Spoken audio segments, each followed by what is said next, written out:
did an interview in the past where you mentioned that your children don't have access to phones at the moment. So I wanted to ask, as a tennis player and also as a parent, how do you balance use of technology, especially with AI coming through and everything else? Good to see you, everyone. Great to be back, and what a nice way to open up a press conference. Yeah, I think it's a hot topic for all of us. I think in this society of today, in the world of ever evolving technology, particularly as a parent of young children, you always think how you can protect them and how you can also satisfy some fundamental needs. They, if all of their friends have it, obviously they're asking for it, and it's a challenging situation for me and my wife, but at the same time we believe firmly that before a certain age, I think the exposure to screens, it's more harmful than beneficial. So we stick to that, and obviously not easy, as I said, but we live in the technological era, and it's all around them. But we try to control what we try to control, in a sense, at least while they're still, very young. And then afterwards, I mean, the time is coming anyway very soon where they're going to be exposed and they're going to have, their own screens, etc. But we try to at least give them some protections and control before this inevitable moment arrives. Matt? Curious, have you bumped into Serena yet and talked to her at all? Yes. What was the conversation? What was the conversation like? Did you guys talk about playing doubles together? Yeah. Anything else? Or no? What did you people with 48 Grand Slams singles titles talk about? Yeah. Well, look, first and foremost, what she's doing is very inspirational and it's epic, and that's what I told her. I always admired her career, her journey, her story, and of course Venus's as well. And for her to come back after years of being absent from the tour, 2 children later, and to give so much effort to not just for her own satisfaction of coming back on the tour, but also to give all of us a pleasure of seeing her back on the court in singles as well as doubles is remarkable. So I really, I told her that, whatever happens, what she's doing is really truly inspirational for me personally, and I'm sure for millions around the world. So, I see her in the gym more than I have, I think, seen her when she was at her prime. And it tells me that she really wants this to work out the best way possible. And it's admirable, honestly, the effort that she's putting in. So, of course, all eyes are on her and her comeback. I just hope that she will enjoy, because she really deserves. She created something historical, legendary in her career, and she deserves every applause she's going to get. Simon? Hi, Novak. I was just wondering what impact the heat is having on the grass here. You've always been a great mover on grass, but does it open the tournament to more people in terms of the way you move? Is it drier or harder than it usually is? Well, as I understand, the weather is going to settle a little bit next week when the tournament starts. But yes, this week has been one of the hottest weeks ever in my experience so far in 20 plus years in Wimbledon.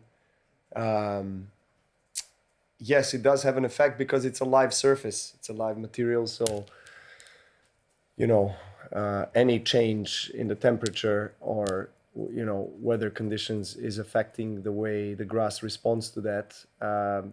Obviously, when it's very hot, the grass softens, the soil softens. So it does affect the bounce that is lower. It can get quicker in terms of the surface bounce, but the balls respond differently. The balls, when it's very hot and humid, they get bigger, fluffier. So then that slows the game down. So it's a little bit of an interesting situation there. It's quite a different response from the balls and the surface itself. And in terms of how slippery it is, look, grass is always slippery. So yeah, I mean, I luckily so far, playing one exhibition match and some, practice sets so far in this week, haven't slipped once or fell once on the court. I don't know if that's a good sign or not, or if something is coming up next week. Let's see. But you always have to kind of be a little bit more careful, I would say, comparing to the other surfaces. The way you move, I do slide. I do continue to slide also on grass, but I do have to adjust my footing and my steps on the grass a bit more in order to I guess, have a more effective movement. It's not like the other surfaces. So yeah, let's see what happens. I think temperature is going to go cool down, and hopefully it will be a nice, pleasant weather for us to play on, and also crowd and public to watch, because it's not also comfortable for them sitting on 35 degrees.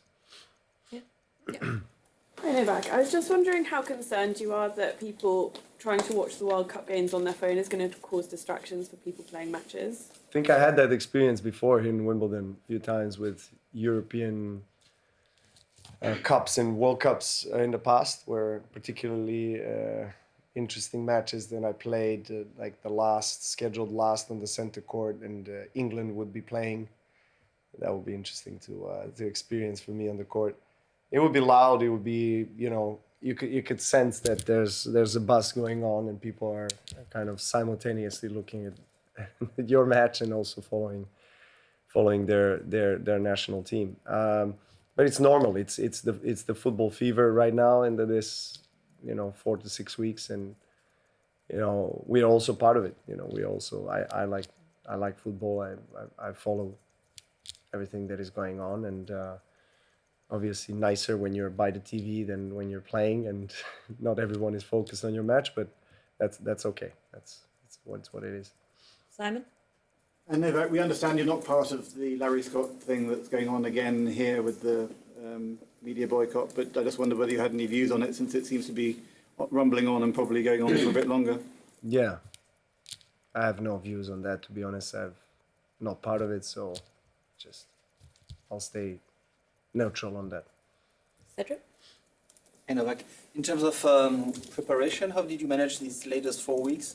Before Paris, you've told us that you were disappointed by the level of work you could have. Is it different before Wimbledon?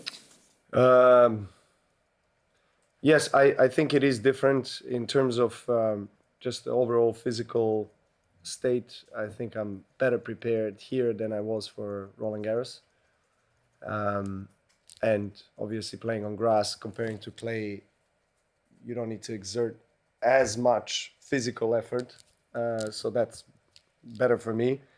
And I always love playing on grass, and I have a very good score here in history in Wimbledon. So that gives me, of course, higher dose of confidence coming into the tournament. Roland Garros was, physically very draining, and, demanding 3 matches that I played. All of them went, almost around 4 hours. So, but, I'm proud of the effort. I lost in the 3rd round against a 20 years younger opponent, and, fought him till the end in the 5 sets, almost 4 and whatever hours that we played.